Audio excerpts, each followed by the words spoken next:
Hello! The new bird's a little bit skittish.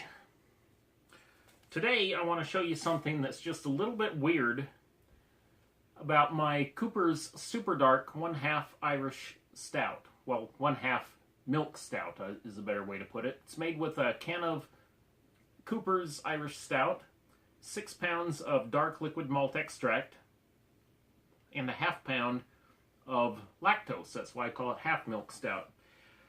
And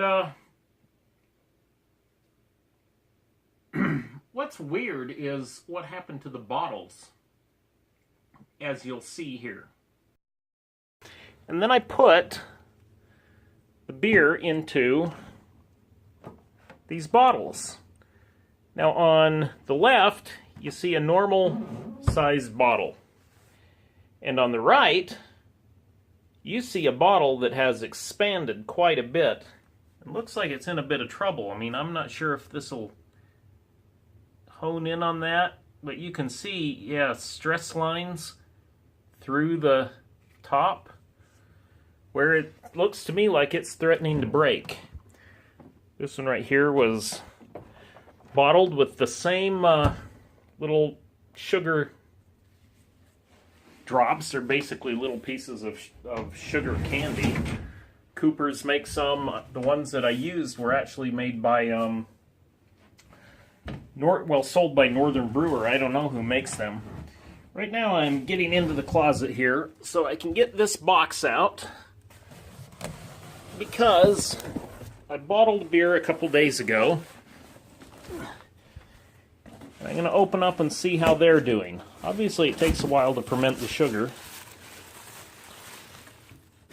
but they seem to be doing okay. Now, one thing that's interesting about these is, with these I did something that I should have done on every bottle that I've ever bottled before, but this is the first time.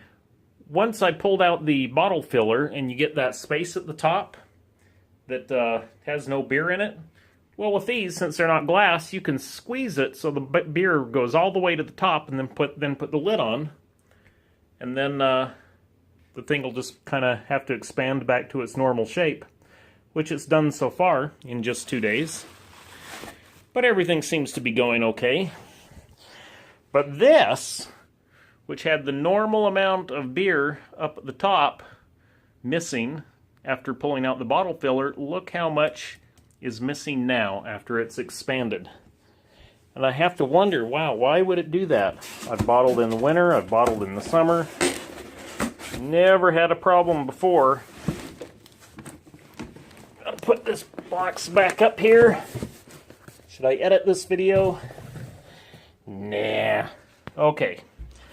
So, we'll take this upstairs and see what it does. Now, I've already had a couple of these beers before in the last couple of days because my keg ran out and it was the only beer I had. That's actually why I bottled the beer, so that if I end up in a emergency situation when my keg is empty, I'll have something to drink while I'm waiting. Now, an interesting thing about the beer, you might think, well, maybe the reason it did that is because it wasn't done fermenting when I bottled it. I'm going to take the lid off the keg. This is the first time I've done this.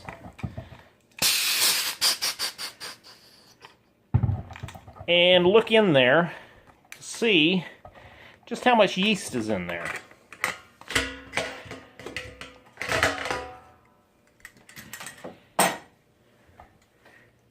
And there's a bit of sludge down there, but not much, right? Kind of suggests that at least in the kegerator, there wasn't a whole lot of fermenting going on. That looks to me like just what would have naturally precipitated out of the beer during the conditioning time, right? That's what conditioning does. What else? Oh yeah, so I brewed it on July 10th, and I kegged it on July 30th, and bottled it too, right? So that's 20 days Now, I didn't take gravity readings, every single day to look and see when I'd get 2 days in a row just the same. I figure after 20 days, it's done. What's more, because I was using an old can of Cooper's, this is what I call Cooper's Super Dark Half Milk Stout, because it's made with a can of Cooper's, 6 pounds of dark liquid malt extract, and 1/2 pound of lactose. I forgot where I was going with that. Anyway, so it was an old can of Cooper's. I mean, out of date, like 6 months. Who knows what that yeast has been through with the package on top? But I happen to have in my refrigerator a packet of the same type of yeast off of a different can of Cooper's that wasn't old, that was in my fridge. So what I did was I rehydrated 2 packages of yeast, the one that was on the old can plus the one that was still in my fridge from whenever I made it long ago. And that's twice as much yeast, assuming it's viable. I don't know, I was assuming at least one package would be dead. And when I put it in the fermenter, I mean, the next day, it was really going. So I think it was twice as much yeast up to, something like that. I mean, and also normally on Cooper's, they give you enough that you would just sprinkle it on top to get the right amount, supposedly, of viable yeast. But I rehydrated 2 packages of yeast, which would have given even more per packet of viable yeast. So the point is, it was fermented out. You can count on that before I put it in there. Oh, let me grab the, as long as I'm standing here, take out this, right there. Here's the drops. And it says to put, see how big they are? They're a little bit bigger than the Cooper's ones. And it says to put 2 drops per 750 milliliter bottle. It meant 740 because it said 22 ounces, but I think 740 is actually 24 ounces, and that's what those are. So, I'm going to grab a glass.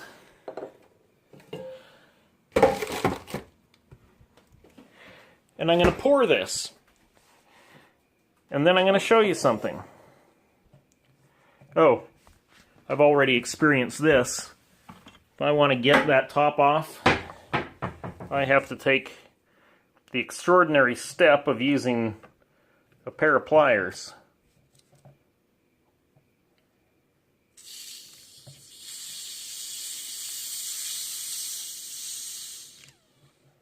All right, did okay. Put the pliers back. Whoops. Of course, I drop them on the floor. Take the lid off. Everything's fine, right? I mean, it's not bubbling up, doing anything weird. And we'll pour the glass. Now what happens, I should be using a warm glass, but I'll use this cold glass just to show you what happens when you pour something that's way overcarbonated into a cold glass. That foam goes all the way down. It is what? I don't know what you call that, 9 inches of head, right? And no body at all. That's interesting right there.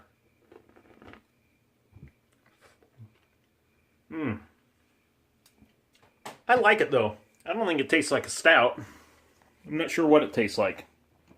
Certainly doesn't taste like a milk stout. Almost makes me wonder if the lactose fermented.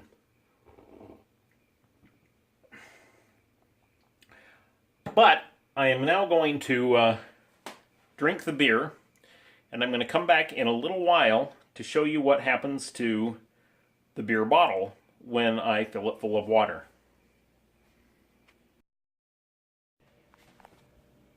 Okay, now I have just filled my glass with the last of the beer, drank it a little faster than I wanted to so I could get through this video, and the first time, it was one of these, the first time that I encountered one of these blown up bottles, it didn't show these little stress marks like you can see here on this one. Wow, you can really see them up in this light, can't you? It didn't show those things. And so what I thought, as far as I was concerned, I was just looking at a bottle that was shaped differently than it used to be shaped. And I thought, well, what do I care? If they had shown up shaped that way, I would have thought that's how they were supposed to be shaped. So my plan was just to wash them out as usual and continue using them. So let's take a look at what happens when I fill it with hot water.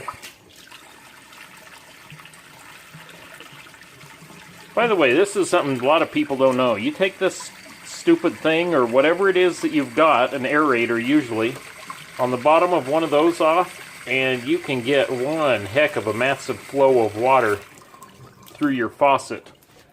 That's important to me because I'm on the second story, and my water heater is in the basement. So it takes a long time for the water to, the hot water to get up to this faucet if I've got that thing on.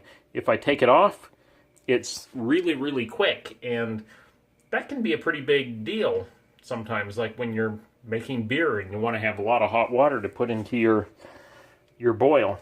Okay, so here we have my fat bottle. Fill it up with hot water.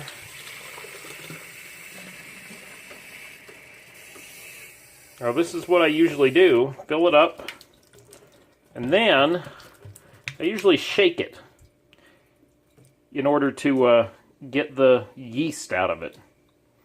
So let me go ahead and shake all the hot water out. But you notice a lot of the swelling has gone down. In fact, it's got a little dent right there now. By filling it full of hot water, I'm going to do it again. Now normally I'm just going to do what I normally do. It's not like any of this is important. I fill it up with antibacterial hand soap. Fill it up with hot water again. And the point is, this hot water heats the plastic up in such a way that the plastic, it sort of falls back in shape, right?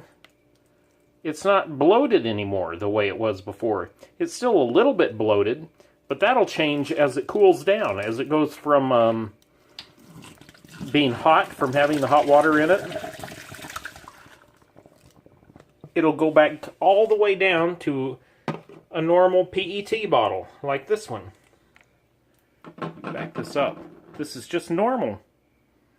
The problem is, and I don't know if this will pick this up, right here, can you see? Yeah, there. See that that deformation right there? I can actually feel a bump with my hand. These things are advertised as deluxe oxygen barrier, and there's some sort of a skin inside there, inside the bottle, which has come loose due to the expansion and the subsequent contraction. So these bottles are ruined. I have to, throw these bottles away. Oh, see, the deformation is just massively apparent here. Look at that.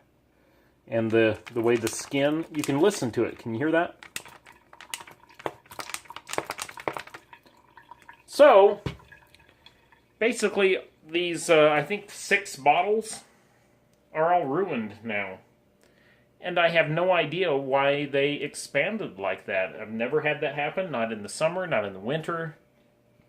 Especially after 3 weeks of fermentation with possibly overpitched yeast. That's really something else. Anyway, that's all I've got for you today. We'll see ya.